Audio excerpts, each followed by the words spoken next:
திருமறை நேரம் பைபிள் அவர் presented by the National Bible College. கிறிஸ்துவின் சபையார் உங்களை வாழ்த்துகிறார்கள். Welcome to Satellite Bible Classes. வாழ்த்துக்கள் திருமறை நேரம் நேயர்களே, ஆண்டவர் இயேசு கிறிஸ்துவின் இனிய நாமத்திலே உங்கள் யாவரையும் அன்போடு கூட வரவேற்கிறோம்.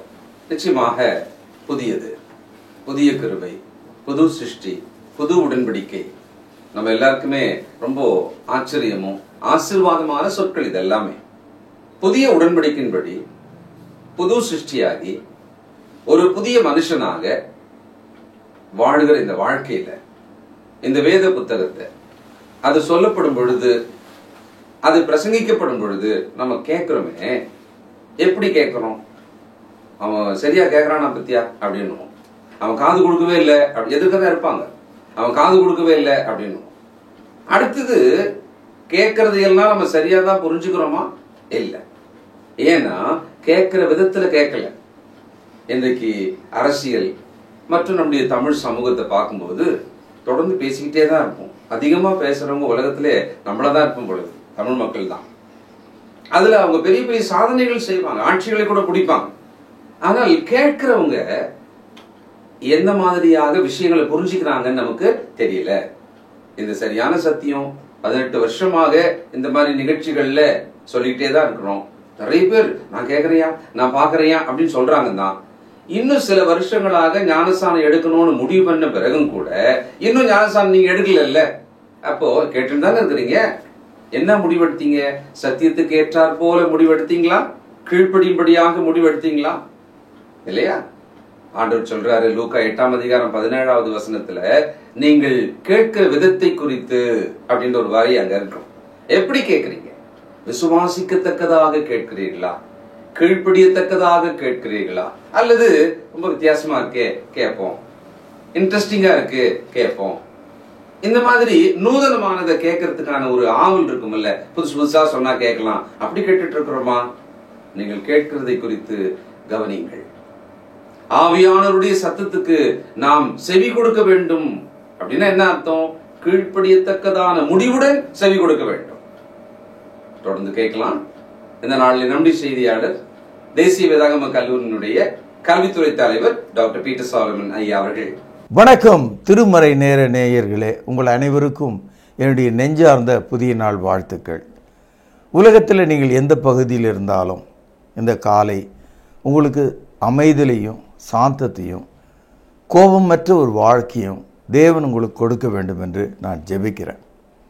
நாம் வாழ்கிற இந்த கடைசி காலத்தில் தேவனுடைய வார்த்தையை படிப்பதற்கு அருமையான ஒரு வாய்ப்பாக இந்த திருமறை நேரம் என்ற இந்த கிறிஸ்தவ விழிப்புணர்வு நிகழ்ச்சி உங்களுக்கு பயனுள்ளதாக இருக்கும் என்று நான் நெஞ்சார உங்களை வாழ்த்துகிறேன்.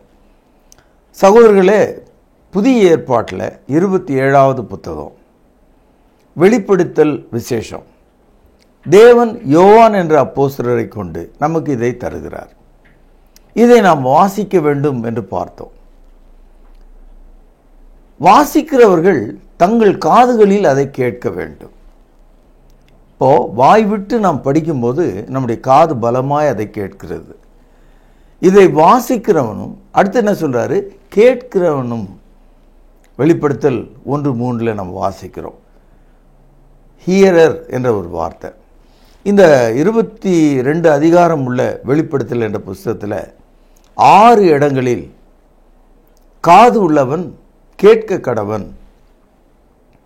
புதிய ஏற்பாட்டில் இயேசு கிறிஸ்து வாழ்ந்த காலத்தில் ஏறக்குறைய ஒரு 14 முறை காது உள்ளவன் கேட்க கடவன் என்று தமது பிரசங்கத்தின் போது அவர் கூறினார். இன்றைக்கு ஒரு பெரிய மார்க்கெட்டுக்குள்ளே நாம் போகும்போது அங்கே ஒரு ஆயிரக்கணக்கான மக்கள், நூற்றுக்கணக்கான வியாபாரிகள் மிகப்பெரிய சத்தம் போட்டு கூச்சல் போட்டு தங்கள் பொருட்களை கூவி விற்று கொண்டிருப்பாங்க. நாம் கருணைக்கிழங்கு வாங்க போனோம், தக்காளி வாங்க போனோம், வெங்காயம் வாங்க போனோம். நம்முடைய கவனம் அந்த பொருள் எங்கே இருக்கிறது, அதனுடைய விலை என்ன, அதை விற்கிற ஆள் எப்படி இருக்கிறான், இதெல்லாம் நம்முடைய கண்கள் நம்முடைய காதுகள் ஆராய்ந்து கொண்டிருக்கும். இப்போது மார்க்கெட்டுக்கு நடுவில் நின்று எல்லாத்தையும் நீங்கள் கேட்டிங்கன்னா ஒன்றுமே புரியாது. ஆனால் நீங்கள் எதை வாங்கணுமோ அந்த கடைக்கு போய் எதை கேட்கணுமோ அதை கேட்கும்போது அந்த கடைக்காரன் சொல்கிறது உங்கள் காதில் தெளிவாக கேட்கும். காரணம் என்னென்னா, நம்முடைய காதுகளை இதை வாங்கணுன்ற ஒரு முடிவோடு நம்ம போனதுனால டியூன் பண்ணிட்டோம். இதை தான் நம்ம கேட்கணும், இதை தான் நம்ம வாங்கணுன்ற முடிவோடு இருக்கும்போது நம்முடைய காது அதற்கு ஏற்ற மாதிரி அட்ஜஸ்ட் பண்ணிக்குது. இப்போ உங்கள் கையில் ஒரு 2.5 வயது குழந்தையோட மார்க்கெட் போயிருக்கீங்க. அப்படியே விளையாடிட்டு இருந்த அந்த குழந்தை கொஞ்சம் தூரம் அந்த ஜனசந்தடியில் மறைஞ்சிட்டான். இப்போ குழந்தையை காணோம் நீங்கள் அலற ஆரம்பிக்கும்போது உங்களுடைய மனசில் என்ன தோணுன்னா, அந்த குழந்தையை வேற யாராவது மெரித்து விடுவார்களா, நசுக்கி விடுவார்களா, காலின் கீழ் குழந்தை விழுந்து விடுமா, அல்லது குழந்தை யாராவது தூக்கி சென்று விடுவார்களா, எத்தனையோ கவலைகள் உங்களுக்கு அலைமோதும். ஒரு காலம் அந்த மார்க்கெட் முழுவதும் தேடின பிறகு குழந்தை கிடைக்கலன்னு வைங்க, எவ்வளோ வேதனைப்படுவீங்க. அந்த நேரத்தில் அந்த குழந்தையினுடைய ஒரு அழுகுரல் கேட்குதுன்னு வைங்க, அவ்வளோ 1000 பேர் கத்திக்கிட்டு இருக்கிற அந்த மார்க்கெட்டில் உங்கள் குழந்தையினுடைய அழுகுரல் மட்டும் இதோ அந்த பக்கத்தில் அந்த சின்ன சந்தில் இருந்து வருகிறது என்பதை உங்கள் காது எப்படி கேட்டது? அதற்கு காரணம், தாயாகிய நீங்கள் அந்த குழந்தையோடு 2.5 வருஷம் வாழ்ந்துட்டீங்க. அதனுடைய அழுகுரல் உங்கள் காதிலே பதிவு செய்யப்பட்டிருக்கு. அது எப்படி ஓலமிடும் என்று உங்களுக்கு தெரியும். அந்த ஃப்ரீக்குவன்சி உங்கள் காதுகளில் சரியாக வந்து விழும். நீங்கள் அந்த சந்துக்குள்ளே கைவிட்டு பார்த்தால் குழந்தை அந்த பள்ளத்தில் விழுந்திருக்கும், அதை நீங்கள் தூக்கி விடுவீங்க. அது மாதிரி நம்முடைய காதுகளை தேவனுடைய வார்த்தையை கேட்பதற்கென்று நம்ம டியூன் பண்ணாமல், அந்த ஃப்ரீக்குவன்சிக்கு ஒப்பு கொடுக்காமல் சொல்கிறதெல்லாம் காதில் விழுற மாதிரி தான் தெரியும். ஆசிரியர் சொன்னார், என்னடா நான் சொன்னதெல்லாம் ஏறிச்சா காதில் அப்படின்னு கேட்டார். பசங்களாம் சார் நல்லா புரிஞ்சுது அப்படின்னு சொல்லிட்டு இருக்கும்போது ஒரு பையன் மட்டும் என்ன சொன்னான், சார் வால் மட்டும் போகல அப்படின்னா. வாத்தியாருக்கு ரொம்ப ஆச்சரியமாக போச்சு. என்னடா நம்ம பாடம் சொல்லித்தாரோம், இந்த பையன் வந்து வாழை பற்றி பேசுகிறான்னு அவனை கோபமாக பிடிச்சி காது பிடிச்சி திருகி எந்த வாழடா போகலன்னு கேட்டால், கூரையில் ஒரு எலி உள்ளே போயிட்டுருக்கு, உள்ளே போயிட்டுது, வால் மட்டும் வெளியே இருக்குதுன்னு அவன் கை காட்டுறான். அப்போ ஆசிரியர் சொன்ன பாடத்தை அவன் கேட்கல, அவன் பார்த்துட்டு இருந்தது எலி உள்ளே போனது, வால் வெளியே தெரியுதுன்றான். அப்போ காதில் கேட்டால் கூட கவனம் வேற பக்கமாக இருந்தால் கேட்டவைகளை நம்ம விளங்கிக் கொள்ள முடியாது. அதனால்தான் வசனங்களை நாம் வாசிக்கிறவர்களாக மட்டுமல்ல, கேட்கிறவர்களாகவும் நாம் இருக்கணும். தேவனுடைய வசனத்தை கேட்பது அப்புறம் பார்த்துக்கலாம். இது மாதிரி எத்தனையோ பிரசங்கத்தை நான் கேட்டிருக்கேன். நான் அந்த காலத்திலே என்று கதை சொல்கிற பெரியவர்கள் உண்டு. ஆனால் ஒரு நாளும் தேவனுடைய வசனத்தை கேட்க மனதார நீங்கள் விரும்பாத வரையில் அந்த வசனம் உங்களுக்கு புரியாது. யாக்கோபு 1வது அதிகாரம் 19வது வசனத்தில், ஆகையால் என் பிரியமான சகோதரரே யாவரும் கேட்கிறதற்கு தீவிரமாயும், கேட்பதற்கு எப்படி இருக்கணுமா, தீவிரமாக இருக்கணுமா. எவ்வளோ தீவிரமாக இருந்தால் தான் அது உங்களுக்கு புரியும். அடுத்தது, நம்ம தீவிரம் இல்லாமல் கேட்டோம்னா கேட்ட வசனங்கள்லாம் ஏதோ ஒரு கிணற்றில் விழுந்து விட்ட ஒரு குடம் போல, வசனம் போய் கீழே உட்காந்துருக்கும், உங்களுக்கு ஒன்றும் விளங்காது. காரணம், நம்முடைய இருதயத்திலிருந்து ஏராளமான துர்குணமும் அழுக்கும் புறப்படுகிறதாம். அதாவது நம்முடைய ஆத்துமாவில் ஏராளமான அழுக்கும் துர்குணமும் அப்படியே ஓவர்ஃப்ளோ ஆகுதான், வழிய வெளியே வந்துக்கிட்டே இருக்கான். சில சமயங்களில் இந்த ஓட்டை அடைக்கிறத நீங்கள் பார்த்துருப்பீங்க. ஓட்டை அடிக்கிற ஆள் அந்த தண்ணி வடிகிறதுக்கு வடிஞ்சிக்கிட்டே இருக்கும், ஆனால் ரொம்ப வேகமாக எதையாவது ஒன்று முட்டு கொடுத்து தண்ணி வெளியே வராதபடிக்கு அடைச்சிடுவாங்க. எந்த விதமான வேற எந்த ஒரு வாய்ப்பு இல்லாத இருக்கிற இடத்துல தங்களுடைய கையாலேயே அடைச்சிடுவாங்க அதை. அது மாதிரி நம்முடைய ஆத்துமாவில் அழுக்கும் கொடிய துர்குணமும் இட்ஸ் ஓவர்ஃப்ளோயிங், அது வடிந்து ஓடுகிறதாம். ஆகவே தேவனுடைய வசனத்தை நீங்கள் கேட்டு பாருங்கள். 21வது வசனம், ஆகையால் நீங்கள் எல்லாவித அழுக்கையும் கொடிய துர்குணத்தையும் ஒழித்துவிட்டு உங்கள் உள்ளத்தில் நாட்டப்பட்டதாயும் உங்கள் ஆத்துமாக்களை ரட்சிக்க வல்லமை உள்ளதாயும் இருக்கிற வசனத்தை சாந்தமாய் ஏற்றுக்கொள்ளுங்கள். தண்ணி ஓடிட்டே இருக்கும், செய்ய வேண்டிய வேலையை நம்ம பண்ணிடணும். ஆறுகளில் பெரிய தண்ணி போயிட்டு தான் இருக்குது, நடுவில் பாலம் கட்டுறாங்க பார்த்தீங்களா, தண்ணி ஓடிட்டு இருக்கும்போதே கட்டுவாங்க. அது மாதிரி அழுக்கும் கொடிய துர்குணமும் நம்முடைய உள்ளத்திலிருந்து கொட்டி கொண்டிருக்கிற வேளையிலேயே தேவனுடைய வசனத்தை சாந்தமாக ஏற்றுக்கொண்டு, எப்படி ஒரு தேங்காயை 3க்கு 3 என்று குழி எடுத்து செம்மண், மணல், எரு முதலானவைகளை போட்டு அந்த தேங்காயை குடுமி பக்கமாக நட்டு மீண்டும் மண்ணும் எருவும் போட்டு தண்ணீர் ஊற்றி வளர்த்தால் தென்னை அங்கிருந்து புறப்படும். நாட்டுதல், ஒரு விதையை நாட்டுதல் என்பது தேங்காயில் நீங்கள் பார்க்கலாம். இப்போ விதைத்தல்னு சொல்லும்போது அப்படி தூவி விடலாம் விதைகளை. சிலதை நாட்டி தான், அதை நட்டு வைத்து தான் அதை உருவாக்க முடியும். அந்த வார்த்தை தான் இங்கே இருக்குது. அதாவது யூ ஹாவ் டு இம்ப்ளான்ட், அதாவது வசனத்தை உங்கள் ஆத்துமாவிலே ரட்சிக்கத்தக்க அந்த வசனத்தை நாட்ட வேண்டும். அப்படி இல்லைன்னு சொன்னால் 22ஆம் வசனம் பாருங்கள். அல்லாமலும் நீங்கள் உங்களை வஞ்சியாதபடிக்கு, அதாவது நீங்களே உங்களை ஏமாற்றாதபடிக்கு திருவசனத்தை கேட்கிறவர்களாய் மாத்திரமல்ல அதன்படி செய்கிறவர்களாயும் இருங்கள். வசனத்தை நம்ம கேட்குறோம், அதன்படி செய்கிறோமா? சில பேர் பார்த்தீங்கன்னா நெஞ்சு வலின்னு சொல்லுவாங்க. நெஞ்சு வலி என்பது உடலுக்குள்ள, அந்த நம்ம எலும்புகளுக்குள்ள 2 நுரையீருக்கு நடுவில் இருக்குது தான் நம்ம இருதயம். அதில் வலி ஏற்படும் போது மேலே தடவி கொடுப்பாங்க, நெஞ்சுக்கு மேலே, தோல் மேலே. ஒன்றும் பயன் இல்லை. வலி உள்ளே இருக்குது, மேலே தையல் எடுத்து பூசினா ஒன்றும் பயன்படாது. அது மாதிரி தேவனுடைய வசனத்தை கேட்கிற மக்கள் கீழ்ப்படியாதவர்களாக இருப்பீர்களானால், அதை ஒப்புக்கொள்ளாதவர்களாக இருப்பீர்களானால் நீங்கள் கேட்ட வசனம் உங்களுக்கு பயன் இல்லாமல் போயிடும், அதுக்கு அர்த்தம் இல்லாமல் போயிடும். இன்றைக்கு உங்களுடைய வாழ்க்கையில் 40 ஆண்டுகளாக வசனத்தை கேட்குறீங்க, அது எது சரி என்று புரிந்து கொள்ளக்கூடிய அறிவு உங்களுக்கு இருந்தும் கூட இன்னும் நாம் குழந்தைகளைப் போல நாம் நடந்து கொண்டு இருக்கிறோம். ஆகவே வசனத்தை கேட்கிறவர்களாக மாத்திரமல்ல, not only hearer but also the doer, செய்கிறவர்களாக இருக்க வேண்டும். இயேசு கிறிஸ்து அதிகாரமுடையவராக போதித்த போது ஒரு உதாரணம் சொன்னார். மத்தேயு 7ஆம் அதிகாரம் 24வது வசனம். ஆகையால் நான் சொல்லிய இந்த வார்த்தைகளை கேட்டு, இந்த இடத்துல நான் என்பது கிறிஸ்துவை குறிக்கிறது.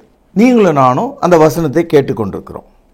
ஆகையால் நான் சொல்லி இந்த வார்த்தைகளை கேட்டு இவைகளின்படி செய்கிறவன் எவனோ, அந்த வசனத்தின்படி நடக்கிறவன் எவனோ அவனை கன்மலையின் மேல் தன் வீட்டை கட்டின புத்தி உள்ள மனுஷனுக்கு ஒப்பிடுவேன். இங்கே கன்மலையின் மேலே வீட்டை கட்டின மனிதன் ஒரு உதாரணம் தான். இந்த உதாரணத்தை உங்களுக்கும் எனக்காகவும் ஆண்டவர் சொல்றார்.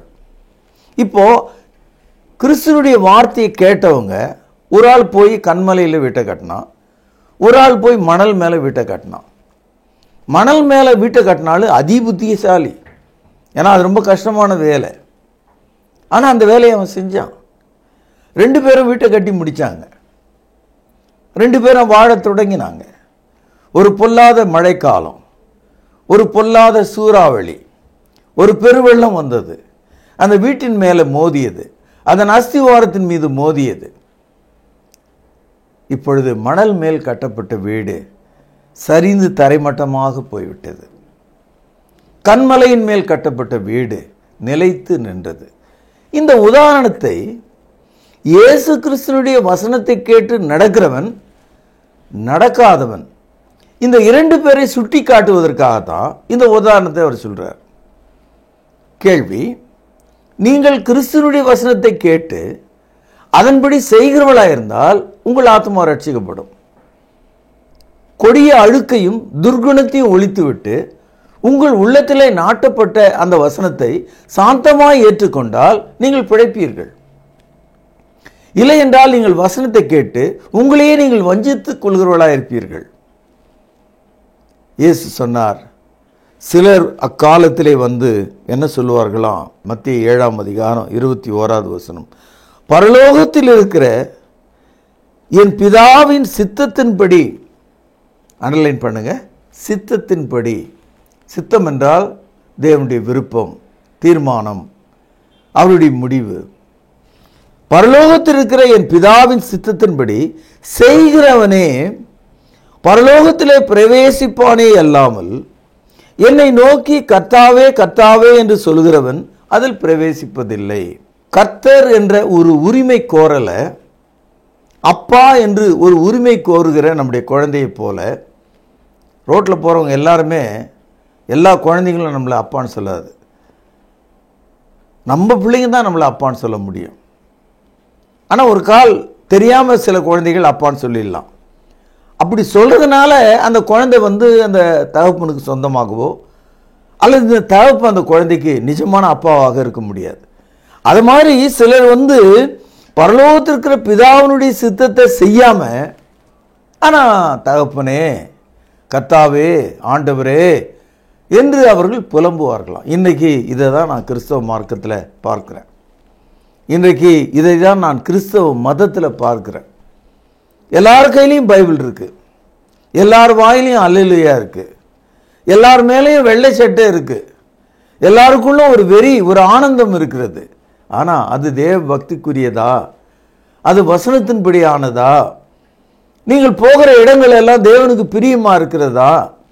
அது தேவ வசனத்தால் அங்கீகரிக்கப்பட்டிருக்கிறதா என்று நீங்கள் பார்க்க வேண்டும். இப்பொழுதெல்லாம் துணி கடைக்கு நீங்கள் போனீங்கன்னா, துணி வாங்கும்போது பிரபலமான இந்த டெக்ஸ்டைல் மில், அந்த துணிகளை உற்பத்தி செய்கிற அந்த மில்கள் என்ன செய்கிறாங்கன்னா, ஒரு மீட்டருக்கு ஒரு முறை நாங்கள் தான் அதை வெளியிட்டோன்ற மாதிரி அவங்க பேர் அதில் குறிப்பிட்டிருப்பாங்க. ஒவ்வொரு மீட்டர் வாங்கும்போதும் நீங்கள் அதை பார்த்துக்கிட்டே இருக்கலாம். காரணம், ஏகப்பட்ட துணிகளை யார் வேணாலும் விற்றுடலாம் ஒரே மாதிரி தயார் பண்ணி. இது எங்களுடைய வெளியீடு, இது அதிகாரப்பூர்வமான துணி இதுதான் அப்படின்ற மாதிரி. அதுபோல் கிறிஸ்தவ மார்க்கத்துக்குன்னு ஒரு அடையாளம் இருக்குது. எப்படி துணியில் ஒரு மீட்டருக்கு 2 இடத்துல 3 இடத்துல அந்த விளம்பரம் இருக்குதோ, அது மாதிரி புதிய ஏற்பாட்டினுடைய அப்போஸ்தலருடைய போதனைக்குன்னு ஒரு அடையாளம் இருக்குது. ஆனால் சில பேர் தங்களுடைய அடையாளங்களை சொந்தமாக வச்சுக்கிறாங்க. பாருங்கள், 22வது வசனம், அந்நாளில் அப்படின்றது நியாய தீர்ப்பு நாளில் அநேகர் என்னை நோக்கி, அதாவது பெரும்பாலான கிறிஸ்தவர்கள் ஏமாற போகிறாங்க. அநேகர் என்னை நோக்கி கர்த்தாவே கர்த்தாவே உமது நாமத்தினாலே அல்லது உமது அதிகாரத்தினாலே தீர்க்க தரிசனம் உரைத்தோம் அல்லவா? இப்பொழுது பிரபலமாக இருக்கிறது கள்ள தீர்க்க தரிசனம். தீர்க்க தரிசனம் என்பது தேவனுடைய வார்த்தை, நிகழ்காலத்தில் சொல்லி எதிர்காலத்தில் அது நிறைவேற வேண்டும். தீர்க்க தரிசனம் என்பது தேவனுடைய வார்த்தை. அந்த வார்த்தை சொல்லி நிறைவேறுவதற்கு ஒரு காலம் இருக்கிறது. Every prophecy, it is the word of God. It has to be fulfilled on a set time. ஒரு ஸ்திரீயின் வழியாக இயேசு பிறப்பார் என்று ஏசாயா 7ஆம் அதிகாரம் 14வது வசனத்தில் ஒரு கன்னியின் வயிற்றில் அவர் பிறப்பார் என்று தீர்க்க தரிசனம் சொல்லப்பட்டது. அது நிறைவேறுவதற்கு 750 வருஷம் ஆச்சு. அதே போல பெத்லகேமில் இயேசு பிறந்தார், ஒரு கன்னியின் வயிற்றில் பிறந்தார். அந்த வசனம் நிறைவேறிடுச்சு. இப்போ அந்த தீர்க்க தரிசனத்தை இனிமேல் இயேசு ஒரு கன்னியின் வயிற்றில் பிறப்பார்னு நீங்கள் எதிர்பார்க்கக்கூடாது. ஏன்னா அது நிறைவேறிவிட்ட தீர்க்க தரிசனம். அது மாதிரி பைபிளில் இருக்கிற அனைத்து தீர்க்க தரிசனங்களும் நிறைவேறிவிட்டது. இப்போ நிறைவேற வேண்டிய தீர்க்க தரிசனம் இயேசுனுடைய 2வது வருகை மட்டும்தான். அப்படி இருக்கும்போது இந்த நட்சத்திர போதகர்கள், பணம் பறிக்கும் போதகர்கள், பணத்தையே நோக்கமாய் கொண்டிருக்கிறவர்கள் தீர்க்க தரிசனம் என்ற பெயரால் பொய்களை சொல்லி உலகத்தை வஞ்சிக்கிறத நம்ம பார்க்கிறோம். தீர்க்க தரிசன பள்ளிகளை நடத்துகிறாங்க. குடுகுடுப்பைக்காரன் சொல்வதைப் போல அவர்கள் கற்றுக் கொடுக்கப்படுகிறார்கள். அடுத்தது கவனிங்க, உமது நாமத்தினாலே பிசாசுகளை துரத்தினோம். இந்துக்களும் துரத்துறாங்க, இஸ்லாமியரும் துரத்துறாங்க, கிறிஸ்தவர்களும் துரத்துறாங்க. துரத்துறவங்கெல்லாம் மனிதர்கள், போனதெல்லாம் பிசாசா அல்லது நோயாளிகளா, பைத்தியம் பிடித்தவர்களா? அவர்கள் போனது என்ன போச்சு பார்த்தீங்களா? அது என்ன போச்சுன்னு போன பிறகு இவனுக்கு என்ன ஆச்சு? ஆனால் இந்த கிறிஸ்தவர்கள் மத்தியில் நீங்கள் பார்த்தீங்கன்னா 40 வருஷத்து கிறிஸ்தவர் பைபிளை கையில் வச்சுக்கிற அம்மா தலையில் விழுந்து புரளுது. அப்போ இந்த 40 வருஷமும் அதுக்குள்ளே என்ன இருந்ததுன்னு நீங்கள் பாருங்கள். பிசாசுகளை துரத்துக்கிறவங்க பிசாசு பிடித்தவர்களிடத்துலேருந்து துரத்தலை. அதை பிசாசு இருக்கிற மாதிரி போன மாதிரி நடித்து காட்டுகிற ஒரு காட்சி நம்ம பார்க்கிறோம். மூன்றாவதாக, உமது நாமத்தினாலே அற்புதங்களை செய்தோம் அல்லவா என்பார்கள். அற்புதம்னா என்னது? அற்புதம்னா இயற்கைக்கு மேலாக நடந்தால் அது அற்புதம். தண்ணீர் திராட்சரசமாக மாறியது, அது அற்புதம். 5 அப்பம் 2 மீன்கள் 5000 பேரை போய் சென்றடைந்தது, அது அற்புதம். இயேசு பிறவி குருடனுடைய கண்களை திறந்தார், அது அற்புதம். இயேசு தண்ணீர் மேல் நடந்தார், அது அற்புதம். அற்புதம்னா இயற்கைக்கு மேலே இருக்கணும், ஒன்று. இரண்டாவது, இந்த அற்புதங்கள் நடந்ததை பார்த்த சாட்சிகள் இருக்கணும்.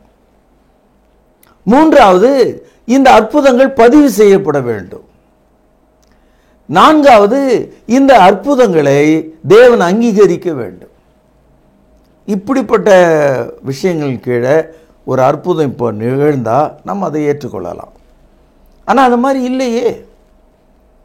கால் வளைந்த ஆள் வாத்து போலவே வந்தார், வாத்து போலவே போகிறாரு, அதை தான் அற்புதம்னு சொல்கிறாங்க. எங்கேயோ ஒரு இடத்துல நான் மரித்தோரை எழுப்பினேன் என்று ஒரு ஆள் சொல்கிறார். எங்கே? பார்த்தவர்கள் யார்? அது எதிலே பதிவு செய்யப்பட்டது? அது தேவனால் அங்கீகரிக்கப்பட்ட ஒன்றா?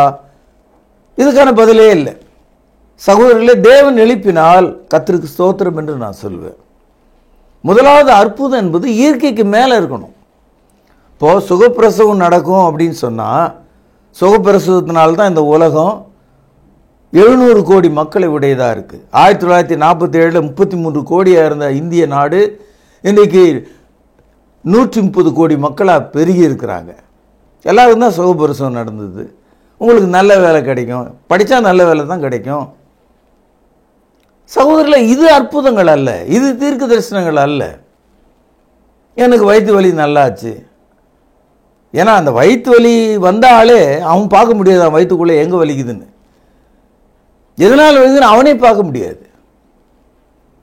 ஆக இயேசு கிறிஸ்து செய்த அற்புதங்கள் வெளிரங்கமாக இருந்தது. அப்போஸ்தலர் செய்த அற்புதங்கள் வெளிரங்கமாக இருந்தது. எனக்கு வயிற்றுக்குள்ளே இவ்வளோ பெரிய கட்டினா அவனும் பார்க்கல, நானும் பார்க்கல. ஆனால் இயேசு அந்த மாதிரியான அற்புதங்களை செய்யலை. அப்பா அம்மா இருக்காங்க, 40 வயசு ஆள், அவன் பிறவி குருட. அவங்க பெற்றோர் சொல்கிறாங்க, அவன் பிறக்கும் போதே இப்படி தான் அவன் பிறந்தான், அவன் குருடனாக இருக்கிறான்னு ஊருக்கே தெரியுது. அன்றைக்கு இருந்த ஆசாரியர்களுக்கு தெரியுது, அன்றைக்கு இருந்த எல்லாருக்குமே தெரியுது இவன் குருட, இவன் பிச்சை எடுத்துகிட்டு இருந்த ஆளுன்னு. அவனை தான் அவர் சுகமாகினார். ஆக அற்புதங்கள் என்பது above the nature, it has to be done publicly. அதான் அற்புதம். பைபிளில் எந்த ஒரு அற்புதமும் ரகசியமானவைகள் கிடையாது. சரி, இத்தனை தகவல்களை சொன்னவங்கள, இத்தனை காரியங்களை செஞ்சோன்னு சொன்னவங்கள இயேசு என்ன சொல்லிட்டார் தெரியுங்களா? பாருங்கள், 7ஆம் அதிகாரம் 23வது வசனம். அப்பொழுது நான் ஒரு காலம் உங்களை அறியவில்லை. எவ்வளோ வேதனையாக இருக்குது பார்த்தீங்களா? அண்டர்லைன் பண்ணுங்க. அப்பொழுது நான் ஒரு காலம் உங்களை அறியவில்லை. அடுத்தது கவனிங்க, அக்கிரம செய்கைக்காரரே. யாரை சொல்கிறாரு? தீர்க்க தரிசனம், பிசாசுகளை துரத்தினேன், அற்புதங்களை செய்தேன் என்ற ஆளை என்னன்னு சொல்லியிருக்கார் இயேசு? அக்கிரம செய்கைக்காரரே, என்னை விட்டு அகன்று போங்கள் என்று அவர்களுக்கு சொல்லுவேன். இன்னைக்கு இந்த கிறிஸ்தவ மார்க்கம் மதமாக விழுந்து கிடக்கிறது. 2000 பிரிவுகளாக விழுந்து கிடக்கிறது. விழுந்து கிடக்கிற இந்த மதத்தில் தான் இந்த அடையாளங்களை வைத்துக்கொண்டு கிறிஸ்தவ என்று அவர்கள் சொல்லிக் கொண்டிருக்காங்க. அவர்கள் கிறிஸ்துவனுடைய வார்த்தையப்படி நடக்காம, பரலோகத்தில் இருக்கிற பிதாவினுடைய சித்தத்தின்படி செய்யாம, கொடிய அழுக்கையும் துர்குணத்தையும் மேற்கொள்ளும்படியாக தேவ வசனத்தை தங்களுடைய இருதயத்தில் நாட்டிக்கொள்ளாமல் அவர்கள் கேட்கிறவர்களாய் இல்லாம அதன்படி செய்கிறவர்களாய் இருக்க வேண்டும். அப்படிப்பட்ட மக்கள் தான் தேவனுக்கு பிரியமாக இருக்க முடியும். நண்பர்களே, இந்த காலையில் கேட்ட இந்த செய்தி உங்களுக்கு எரிச்சலை தந்தால் நான் மகிழ்ச்சி அடைவேன். காரணம் என்னென்னா, கொஞ்சமாவது உங்களுக்கு சொரணை இருக்குதுன்னு அர்த்தம். உங்களுக்கு எரிச்சலே ஏற்படலன்னு வைங்க, சொரணையே இல்லைன்னு அர்த்தம். சில சமயங்களில் நாய்க்குட்டியை எடுத்துகிட்டு போகிறவங்க வாங்குறவங்க அதை காதை பிடிச்சி தூக்குவாங்க. அது உடனே சத்தம் போட்டு கத்தனா சரி சொர்ணம் உள்ள நாயின்வாங்க. இது உங்களுக்கு தெரியும். நாம் கேட்கிறதுக்கு தீவிரம் உள்ள காதுகளை உடையவர்களாக இருக்கணும். அதன்படி செய்கிறவர்களாய் நாம் இருக்கணும். அப்படி செய்தால் நாம் கிறிஸ்துவனுடையவர்களாக இருக்க முடியும். இந்த நாளில் நாம் கேட்ட பக்குவமான, ஆரோக்கியமான, உண்மையுள்ள, ஜீவனான இந்த வார்த்தைகள் மெய்யான உங்கள் வாழ்க்கை மாற்ற வேண்டும், ஆசீர்வதிக்கப்பட வேண்டும். இந்த அளவில் இன்றைய செய்தி நான் இங்கே நிறைவு செய்து நாளை காலை நாம் சந்திப்போம் என்று சொல்லி உங்களை வாழ்த்துகிறேன். பிரார்த்தனை செய்வோம். பரிசுத்த நிறைந்த எங்கள் அன்பான தகப்பனே, இந்த நாளிலே நாங்கள் கேட்ட அற்புதமான வசனங்களுக்காக உம்மை துதிக்கிறேன். கேட்ட மக்களை நீர் ஆசீர்வதியும், அவர்களுக்கு மனம் திரும்புதலை தாரும். இயேசுவின் நாமத்திலே ஜெபம் கேளும் பிதாவே, ஆமென். இயேசு கிறிஸ்துவின் ஒப்பற்ற நாமத்தில் திருமறை நேர நேயர்களுக்கு காலை வாழ்த்துக்கள். இந்த நேரில் இந்த புதிய தொடர் பிடித்திருக்கிறதா? உங்களுடைய கடிதங்கள், தொலைபேசி அழைப்புகளுக்காக உங்களை நாங்கள் பாராட்டுகிறோம். இந்த நிகழ்ச்சி ஒரு பெரிய மாற்றத்தை, ஒரு தலைகீழான புரட்சியை ஏற்படுத்தி கொண்டு வருகிறது. பாரம்பரியங்கள், மனிதனுடைய உபதேசங்கள் மற்றும் பழக்க வழக்கங்களிலிருந்து இன்றைக்கு மூழ்கி கிடக்கிற மக்களை கிறிஸ்துவின் பால், கிறிஸ்துவனுடைய உபதேசத்தின் பால் இந்த வசனங்கள் கொண்டு செல்கிறதாக இருக்கின்றது. ஒரு பெரிய விழிப்புணர்வை மக்களுக்கு மத்தியில, குறிப்பாக கையில வேதத்தை வைத்துக் கொண்டு திசை கெட்டு போகிற மக்களுக்கு இது வழிகாட்டும் கலங்கரை விளக்கமாக இருந்து கொண்டு வருகிறது.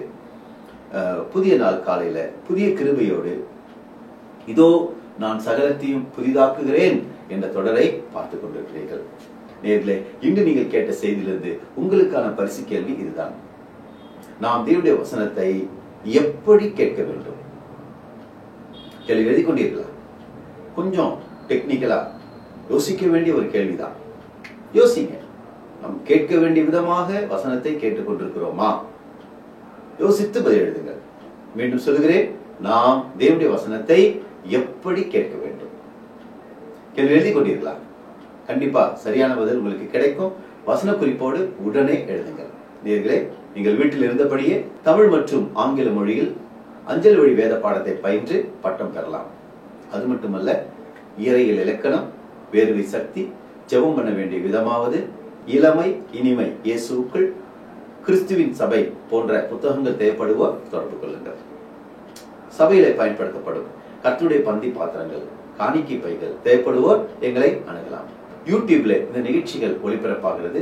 பாருங்கள், பிறரில் பார்க்கும்படி உற்சாகப்படுத்துங்கள். நாளை இதே நேரம் இதே சேனலில் மீண்டும் உங்களை சந்திக்கும் வரை கர்த்தராகிய இயேசு கிறிஸ்துவின் கிருபை உங்கள் அனைவரோடும் கூட இருப்பதாக. தொடர்பு கொள்ள வேண்டிய முகவரி: திருமறை நேரம், 58 சர்ச் தெரு, குமரன் நகர், சென்னை 6,82,000. தொலைபேசி எண் 044255008882. செல்போன் 9385500882. கர்த்தாவே, தேவர்களில் உமக்கு பானவர் யார்? வானத்திலும் பூமியிலும் உமக்கு பானவர் யார்? உமக்கு பானவர் யார்? உமக்கு பானவர் யார்? வானத்திலும் பூமியிலும் உமக்கு பானவர் யார்? வானத்திலும் பூமியிலும் உமக்கு பானவர் யார்?